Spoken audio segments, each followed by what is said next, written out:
Hi there, and welcome to everybody attending the European Youth event.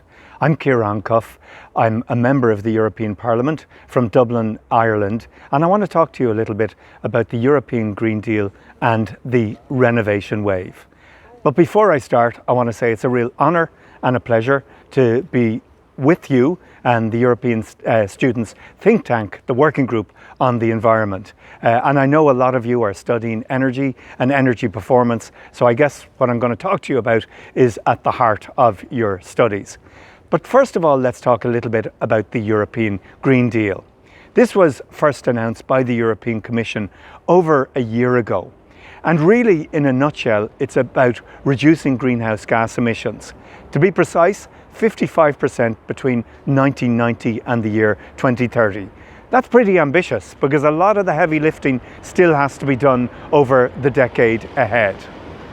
And part of that European Green Deal will involve a renovation wave. Why? What is a renovation wave? It's about buildings, and it's about upgrading all the existing buildings that we have to a near zero energy rating. Why do this? Well, we know that buildings are responsible for somewhere between a third and 40% of the energy use in Europe, and they're certainly responsible for somewhere between a quarter and a third of the greenhouse gas emissions. So if we can crack buildings, we're well on our way to tackling what needs to be done. How do we do this? Well, we do it by putting new laws through the European Parliament and ensuring that we provide the right conditions for renovations to take place. What kind of renovations? Well, just behind me here, you can see a 1950s building, and if you look to one side, as I tilt the camera, you can see that it's been upgraded to a much greener building and a near A energy rating. That's good news because it reduces the greenhouse gas emissions, but it also reduces the energy bills for the people living there. So the European Green Deal, it's about 16 different pieces of legislation, if not more, that the European Parliament has to consider over the next 2 years. That's not going to be easy, and it'll involve both revising existing laws, like the Renewable Energy Directive, the Energy Efficiency Directive, and the Energy Building Performance Directive, and providing some new laws.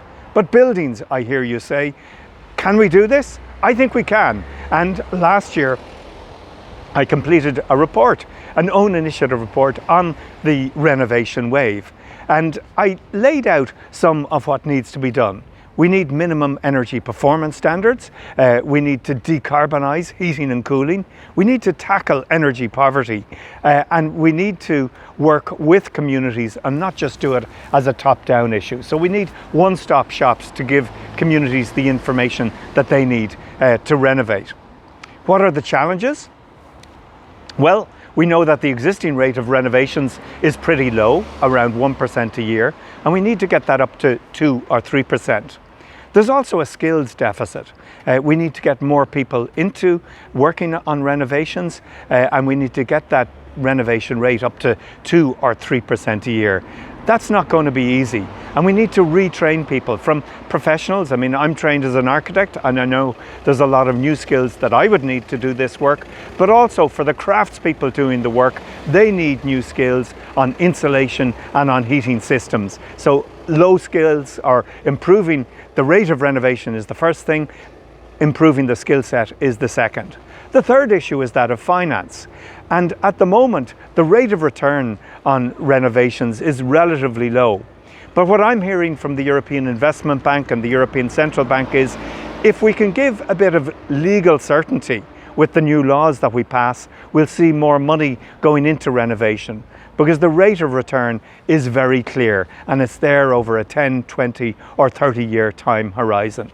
And then, of course, there's legal issues. You can't kind of hit people with a hammer and say renovate your building. So we have to look at the break points when people get a new lease or when the ownership of the building changes, and perhaps provide greater motivation to renovate, or indeed a legal requirement to make a renovation happen at that stage. So in conclusion, The renovation wave, when we translate that into legislation, into revised directives like the Energy Performance Directive, it'll really help create a lot of positive momentum. It's a win-win because it'll reduce heating bills and tackle fuel poverty and indeed cooling bills in the summer. It'll create much needed employment, which is what Europe certainly needs. It'll reduce our greenhouse gas emissions, and that's really the main point, and that it can only be a very positive development. And also it'll improve indoor air quality, and during these COVID times, improving air quality can only be a good thing. I think we can do this, but it does require new skills and new laws. I'm working at doing my best to bring about the new laws that we need to make this happen, and I think you're working hard on getting the new skills that will enable you to be leaders in making the renovation wave happen and in tackling climate action at a professional, at a local and at a global level. I'm Ciarán Cuffe, Green Party MEP for Dublin, here in Brussels, talking about the renovation wave.